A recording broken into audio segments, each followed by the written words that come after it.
Moscow, December 8. TASS. The allocation of funds to develop a ground-based cruise missile under the U.S. National Defense Authorization Act for the fiscal year 2018 heightens Moscow's concerns over Washington's commitment to the Intermediate-Range Nuclear Forces Treaty signed 30 years ago, Russian Deputy Foreign Minister Sergey Ryabkov said in an interview with Kommersant. Certainly, we paid attention to certain provisions of the draft budget for U.S. defense spending, which includes a provision allowing to develop a ground-based cruise missile, Ryabkov told the paper, noting that this increases our concerns over the true intentions of the U.S. side regarding the INF.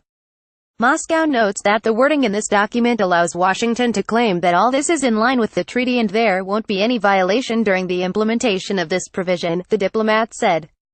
When asked if Russia plans to challenge this stance, Ryabkov said we should wait for the final text before making any statements. The diplomat stressed that Russia is committed to the INF treaty and is determined to implement it.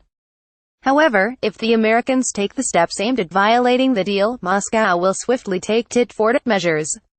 In November 2017, the U.S. Senate and House of Representatives finalized a $700 billion defense spending plan for 2018.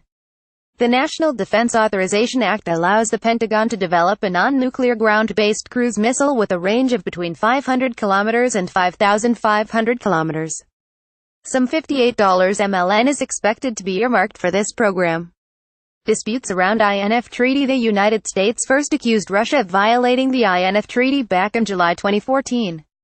After that, Washington has repeatedly slapped these accusations, while Moscow dismissed them as vague.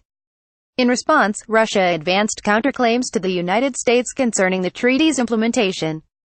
The INF Treaty was signed on December 8, 1987 in Washington between the United States and the Soviet Union and entered into force on June 1, 1988.